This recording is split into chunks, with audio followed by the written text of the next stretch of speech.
I'm Dana Shagru with CE AgWorld Greenhouse Produce, an innovative brand that engages with the rapidly expanding global greenhouse produce industry through a variety of platforms. Our mission is to educate and connect greenhouse produce growers and industry allies to help them better understand and sustainably advance the global food industry. On this episode of CE Ag Talks, I'll be speaking with Dr. Neil Mattson, a professor and greenhouse extension specialist at Cornell University. Dr. Mattson is also the principal investigator for GLAZE Consortium, a public-private organization that merges leading-edge academic research with the marketplace expertise of industry practitioners. Neil, welcome to CE Ag Talks. Hi, Dana. It's really fun to be here. Thanks for the kind introduction. We're happy to have you here. Today, we'll be talking about your research with plant lighting controls in greenhouse environments. So to begin, can you explain how lighting systems are typically controlled in commercial greenhouses? Sure. Yeah. Love that question. So I would say traditionally there were kind of two main ways that lights were controlled in greenhouses, and that could either be on timers, which is just at certain hours of the day, lights turn on, and then certain other hours of the day, lights turn off. And that's not so great because if we have a cloudy day versus a sunny day, the lights aren't really adjusting to that. So we're getting kind of wasted light on sunny days. And we're not really adjusting. Maybe we need more light on cloudy days. So then moving up in kind of levels of technology, greenhouses that have computer climate control systems, they usually use threshold control. And what I mean by that is they usually have a weather station on the top of their greenhouse or head house, and that measures solar radiation, so what they're getting outside. And then based on solar radiation outside, you can put in some settings like if sunlight goes below a certain value for 10 minutes, then we can turn our lights on. And then if the sun comes out again and it's bright for X number of minutes, then let's turn our lights off.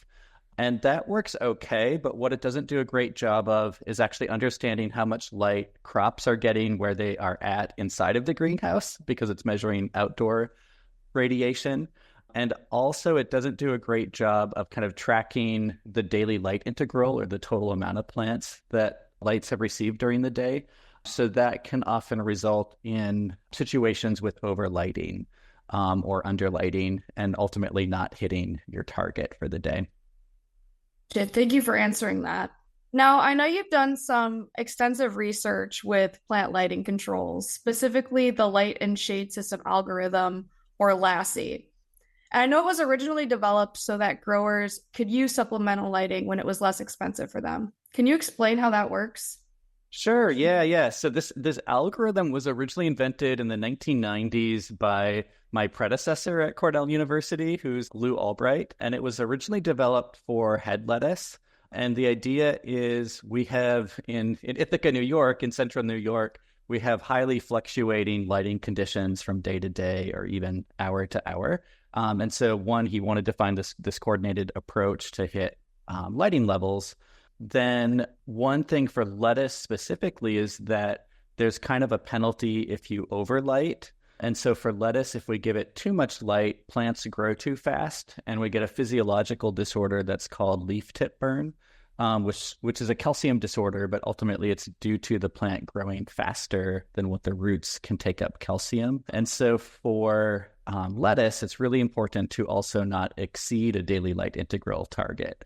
And so Lou developed what's called LASSI, light and shade system implementation, and it coordinates both control of lights as well as if you have retractable shade curtains in a greenhouse, deploying of those retractable shade curtains. And then unlike timer or threshold control, the LASSI algorithm carefully tracks what the daily light integral conditions have been in the greenhouse so far at the crop level, so not outdoors tracking solar radiation, but there's light sensors inside the greenhouse where plants are, and you're carefully tracking how much light plants are receiving in a day.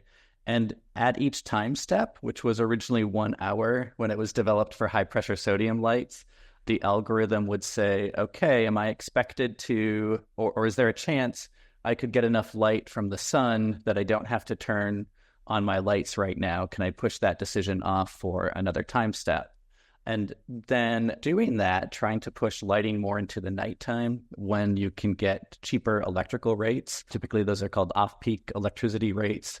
That avoids kind of excess lighting during the day. And then you can take advantage of electricity when prices are cheaper and add the light that you need to hit your daily light integral target during the nighttime.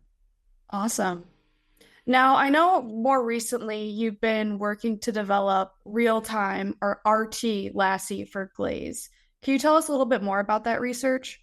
Yeah, great. Thank you for the question. So LEDs have brought us a lot of new capabilities that we don't have with high pressure sodium lights. So for example, we can adjust the spectrum of light that we receive. We can also dim LEDs much more quickly. So we can adjust their light intensity without reducing the life of the product. Versus with high pressure sodium lights, those used bulbs. And if you remember your parents telling you not to turn lights on and off all the time because that can decrease bulb life. So that happens with high pressure sodium lights. So when LASSI was originally developed for high pressure sodium lights, the idea is you wouldn't want to turn it on or off many times during the day. And you also didn't have control of the light intensity. So with real-time LASSI, what we do is we take advantage of LEDs and we're like, okay, we can dim them to get a target light intensity. And so we still have kind of the general LASSI logic running in the background that says, do we need light now, or can we push off that lighting decision until later in the day to hit a daily light integral target?